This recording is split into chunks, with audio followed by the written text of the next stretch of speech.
Many times in the history of our civilization, the introduction of a new thought has brought skepticism, even ridicule. Despite this, there always has remained the duty and inalienable right to tell the people the truth. The motion picture you are about to see is true.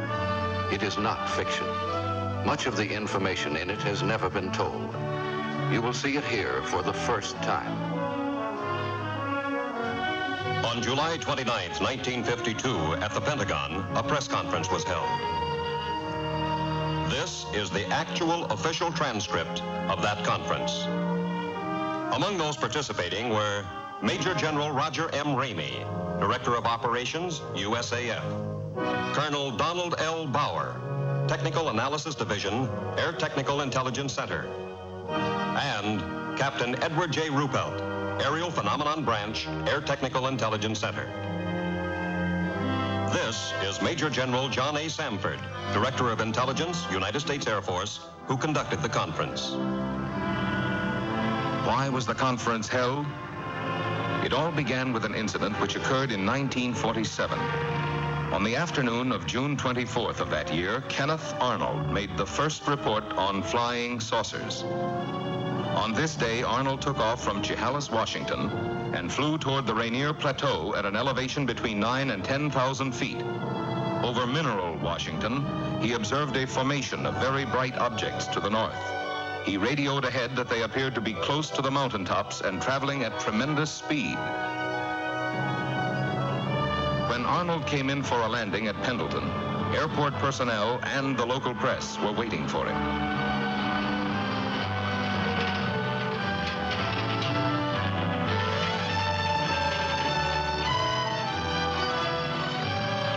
Arnold counted 9 objects in echelon formation. He observed that they had no tails and described them as saucer-shaped objects. The story was picked up by the wire services. He saw what? In the next 24 hours, virtually every newspaper in the country ran the story.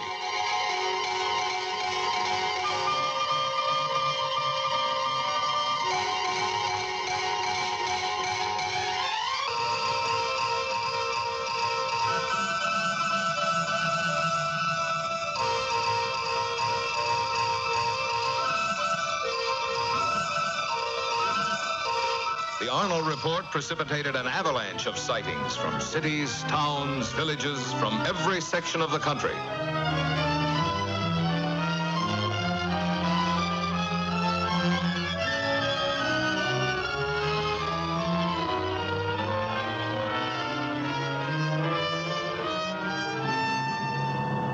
The commercial aspects of the saucer situation were not overlooked. Alert businessmen and manufacturers came up with all sorts of oddities. The practical joker moved in. Homemade saucers of all kinds and descriptions began to turn up promiscuously. Within a few months of the original saucer report, practically everyone in America was conscious of flying saucers. This man in the saucer, can you describe him? Well, sir, he was small and skinny. His head was pointed, came to a very sharp point. He had long green hair. His eyes were a sort of purplish red. He had large ears which were formed like an antenna. His teeth were perfect, but spread far apart. And I noticed, too, a jacket of some sort of spun glass and bright red metallic hues. You say this all took place in a few seconds. Mr. Nagelschmidt, can you tell me what color tie I'm wearing? I'm sorry, sir. I didn't notice. You mean to say you can remember everything about this man from the spaceship, his hair, the color of his eyes, the clothing he was wearing, and yet, after all this time, you can't tell me the color of my tie? But you didn't come out of a flying saucer. Then, at approximately 1400 on January 7th, 1948, the Kentucky State Police reported to the Fort Knox Military Police that they had sighted an unusual aircraft or object flying through the air, circular in appearance, approximately 200 to 300 feet in diameter, moving westward. The provost marshal at Fort Knox called the commanding officer at Godman Air Force Base. call flight service at Wright Field. Determine if they have any experimental aircraft in our area. We have a report of an unidentified aircraft south of the field. It was about 13:15 when the tower controller in the Godman Tower received his instructions from the commanding officer. Right, Patterson? The PFC continued giving routine instructions to a light plane which was practicing takeoffs and landings. Flight service. Captain Hopper, flight service. Flight service is a clearinghouse. The positions of all military planes are carefully plotted so a minute-to-minute check may be made on their position, course, altitude, and speed. Flight service to Godman Tower. We have no experimental aircraft in that area. However, we do have a B-29 and an A-26 on photo mission in that area. In the meantime, Lieutenant Cowan, the AACS, and the operations officer had arrived in the tower. They were joined by the intelligence officer and the executive officer. Upon hearing the information from flight service, the executive officer called Colonel Hicks, the commanding officer.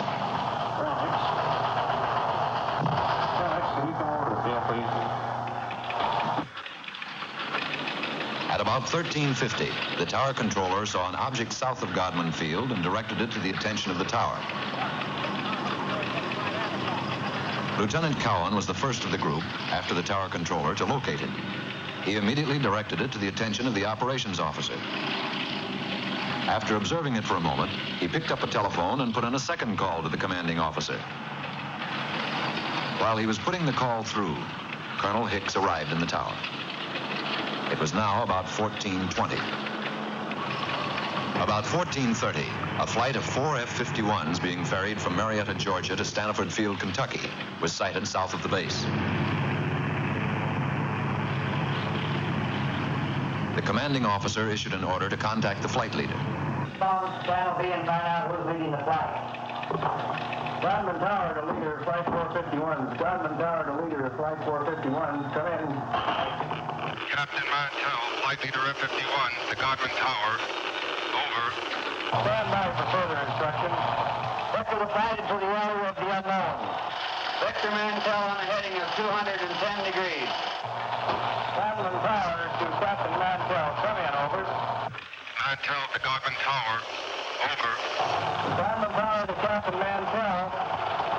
Investigate an unidentified object in your area. Your new course, 210 degrees. 210 degrees. Mantell to Godman Tower, changing heading to 210. Loco, out.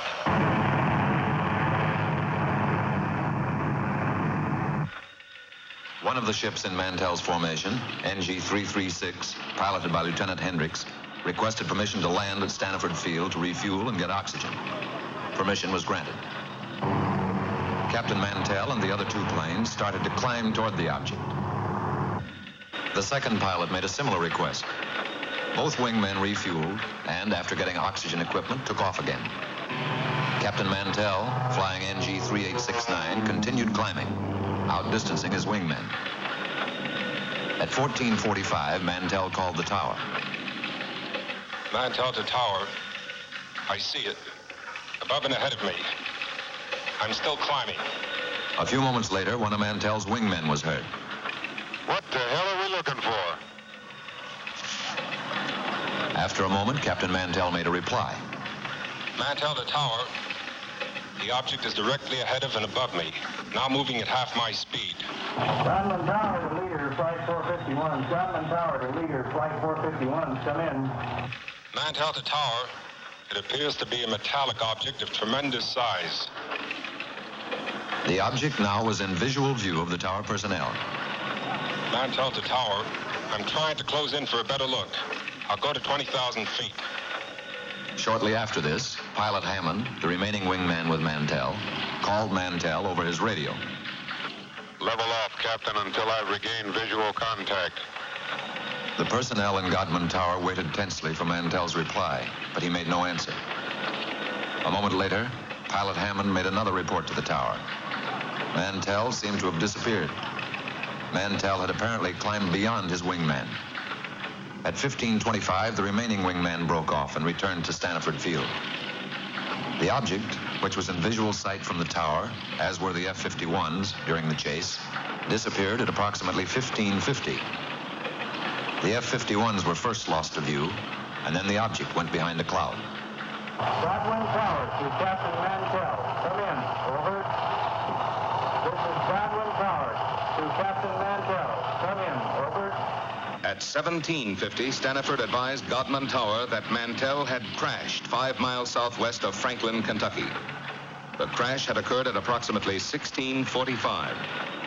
Captain Mantell was killed.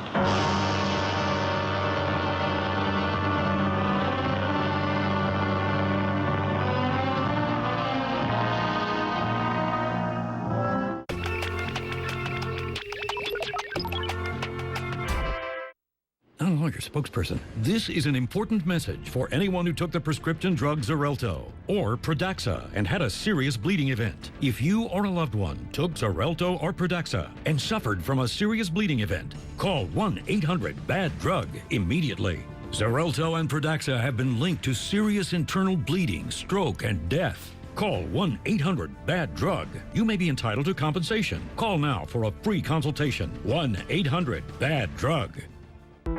I'm just a guy who wants to buy that truck. And I'm just a guy who wants to sell him that truck. So I used TrueCar. It told me what other people in the area paid for the truck I want. And because we're a TrueCar certified dealership, I already know the truck you want, so we're on the same page before it even gets here. It's fair. And it's fast. Look good? Looks great. This is how car buying was always meant to be. This is TrueCar.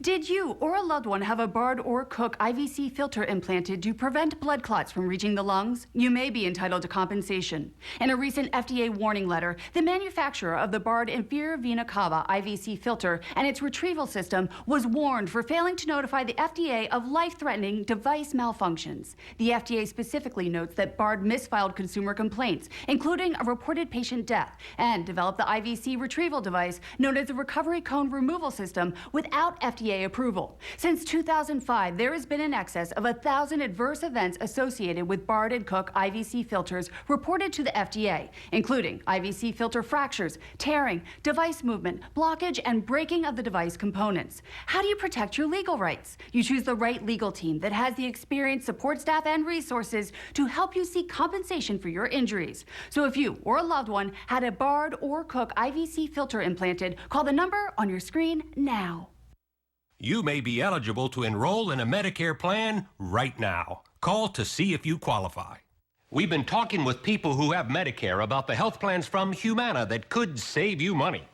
These are all-in-one plans that combine medical and prescription drug coverage, all with an affordable monthly plan premium, and in some areas, no plan premium. If you have a separate drug plan with Original Medicare or with a Medicare supplement, you could be saving money and getting more benefits with Humana's Medicare Advantage plans. Could Humana be a better value for your healthcare dollar? Call or go online and get this free booklet that will help you decide if our all-in-one plans are right for you. More than 3 million people are enjoying Humana's all-in-one Medicare Advantage plans. The facts you need are in the book, and it's totally free. Call 1-855-289-8155 or go to humanafreebook.com. If you're only hungry for a slice of apple pie, why buy the whole pie? And you certainly wouldn't want to pay for an all-you-can-eat buffet. So if you don't use your cell phone that much, why get charged for a plan that's too big or even an unlimited plan? Luckily, there's still a wireless company that shares your values. Welcome to Consumer Cellular. Our average customer pays about $25 a month for everything they need. Many pay even less, as plans start at just $10 a month. You'll get a straightforward bill that's easy to understand with no surprises and all the attention you deserve from our friendly customer service folks. Plus, if you're an AARP member, you'll receive special discounts. No wonder Consumer Cellular receives the highest satisfaction ratings from people like you year after year. It's easy to switch. You can even keep your phone and your number. So stop paying for more than you need and start your 30-day risk-free trial today. Call 1-800-775-1999. Go online or visit a Target or Sears store today.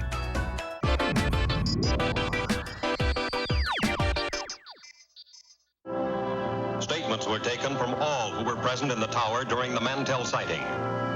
The tower controller stated, "It looked silver or metallic." The intelligence officer, "It appeared to be a bright silver object." The executive officer, "It was circular in shape." The AACS, "A small white object in the sky." The operations officer, "It appeared round and white." The commanding officer, "It could be seen plainly with the naked eye." The statements were typed up for the necessary signatures as the interrogation concluded. There was one point on which there was some disagreement.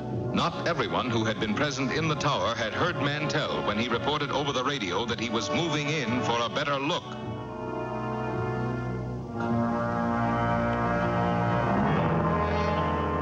The more lurid sections of the press reported that fragments of Mantell's plane were found to be radioactive. Some news sources reported that an autopsy revealed that Mantell had been killed by some kind of death ray unknown to our men of science. These reports were false. Because certain publications persisted in using a sensational approach in reporting sightings, there were increasing demands from the public for an explanation. However, the Air Force had already taken official cognizance of the flying discs. Headquarters, United States Air Forces, issued a directive for a detailed study of flying disc reports. This project received a secret classification and the code name of SIGN. Department of Air Force and Department of Army letters directed all respective subordinate units to report directly to Air Materiel Command all information concerning unidentified flying objects. And so Project SIGN was implemented. Trained investigators were dispatched to the exact scenes of the sightings. After thorough on-the-spot interrogations, the reports were sent on to ATIC for further analysis. Utah, Washington, Norway, Sweden, Denmark, South Korea, Ohio,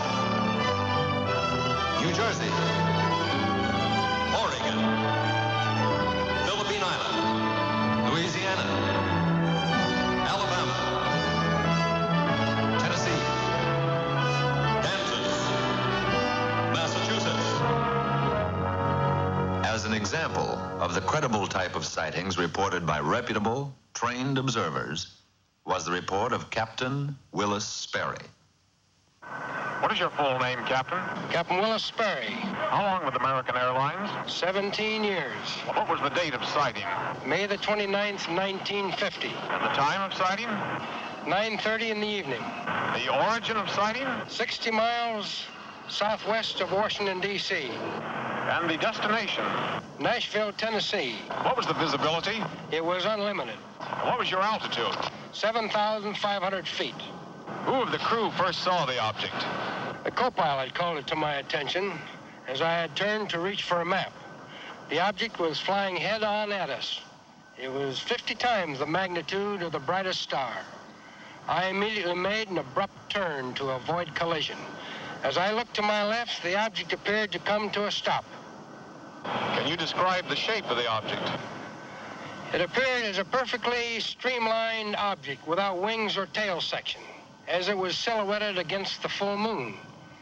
At all times, it had a brilliant, shimmering blue light in the nose. It was traveling at fantastic speed, and although it had passed off our left wingtip, it circled us in a matter of seconds and appeared off our right wing.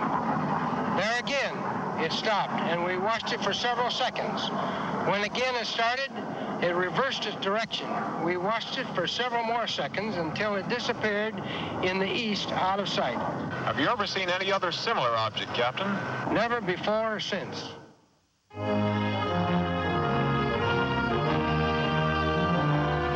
On January 9th, 1950, the press reported that Project SIGN was closed.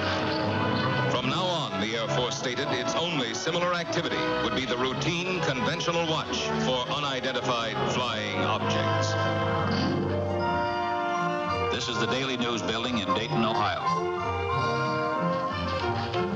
My name is Al Chop. A short time after my discharge from the Marine Corps, I paid a visit to the newspaper where I had previously worked as a reporter for 5 years. You rascal. Glad to see you.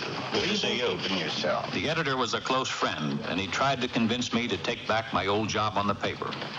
He was very persuasive, but for personal reasons, it didn't interest me. Oh, but you remember the old days here, and now it's all different. 3 hours for lunch, double time for overtime, blonde copy girls. Once he realized that my mind was made up, he made another suggestion. It was due to this casual suggestion that I walked right into the middle of the flying saucer story. Ever since the Korean situation, there's a lot of activity out at Air Material Command. You could fit right in at Public Information Office there.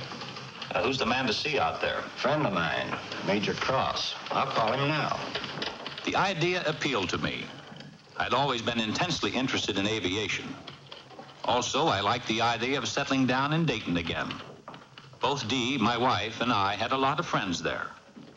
It would be like coming home again. The editor set up an appointment for me at Air Materiel Command. This is what I wanted, but a man never knows what he's getting into.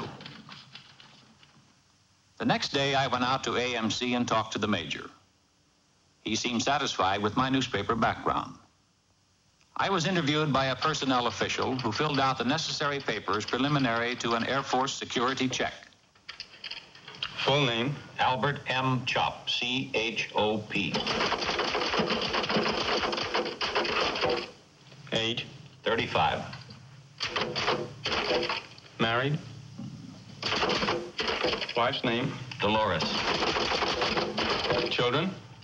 Girl, age 11, boy 5.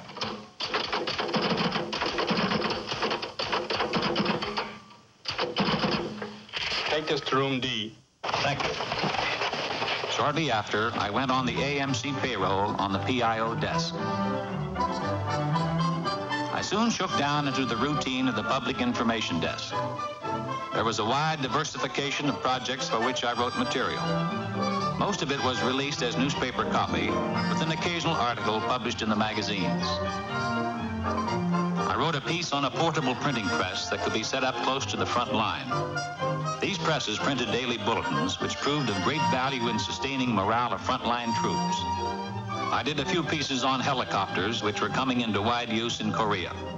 Newsweek magazine printed this, and it also appeared in many of the country's leading newspapers. Then, one morning about 10 o'clock, I got a call from a newspaper editor in Boston. The Boston editor wanted confirmation or official information on a flying saucer report out of Sioux City, Iowa. I told the editor that Project Sign had been officially closed. He was insistent, so finally I called Air Technical Intelligence Center.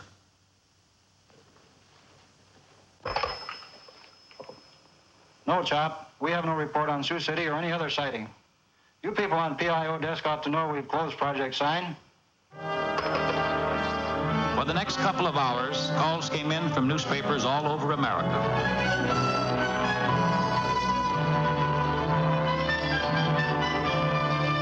Gradually, I was able to piece the story together. On the previous evening, a commercial airline DC-3 in Sioux City, Iowa, had requested clearance from the tower to take off. The tower held them up, informing the pilot that there was a light in the west that they thought might be a light plane. The tower stated that they were trying to contact it, but were unsuccessful. The tower was in contact with another light plane that was coming in for a landing. The DC-3, engines idling, stood by at the end of the runway until the light plane landed and taxied off the strip. The tower then gave the DC-3 pilot permission to take off.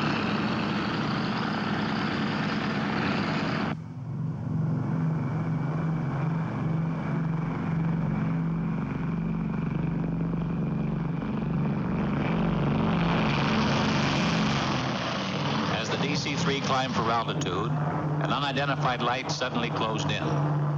This was the object that the tower unsuccessfully had tried to contact by radio. The tower observed this and radioed the DC-3, but the light had already been observed by both the pilot and co-pilot. Suddenly, the light accelerated and made a head-on pass at the plane, which swerved to avoid a collision. It zoomed past them, close to their wingtip. The pilot called the tower and described the object as a B-36 without wings. After being observed by several passengers, the object suddenly zoomed straight up and disappeared. Got a question, Al. Boys down at the office would like an honest answer. Project sign is closed, right? That's right. Has the Air Force set up a new saucer investigation? No. Thanks, Al. That's all I want to know. Coming here right away, Al. Bring pencil and paper. Line 3. Colonel Goddard's on the phone. He's got a hot UFO report. I want you to listen in on it. Okay, Colonel, shoot. Colonel Goddard, chief of the Air Force Photo Reconnaissance Laboratories, reported that 3 of his men flying a B-29 were tracking a weather balloon over Georgia. Suddenly, an unidentified flying object appeared and flew alongside the balloon. After a few moments, the object dived and made a pass at the balloon, then proceeded to disappear. When the balloon was recovered, it had a 6-foot rent in it. Colonel Goddard's men believed this unidentified flying object made the tear in the balloon. Goddard vouched for his men making the report, stating that they were highly experienced and reliable Air Force personnel. Thank you, Colonel. Think it could be a lightning bolt? Goddard wouldn't call that a lightning ball. Didn't any of his men have a camera? No, they were tracking it with binoculars. That's something I don't get, Colonel. Wouldn't you think that somebody somewhere would have shot a picture of one of these things? Oh, we've got plenty of photographs. But the trouble with still pictures is they're too easily faked. What about a motion picture? Could that be faked? Oh, trick shots are possible, but not without complicated and expensive laboratory equipment, highly skilled men. Even then, motion picture experts could easily determine fakes. That eliminates some joker faking a piece of motion picture film in his garage. It'd be practically impossible to get away with that. Well, I guess that's why you have no movies of them, Colonel.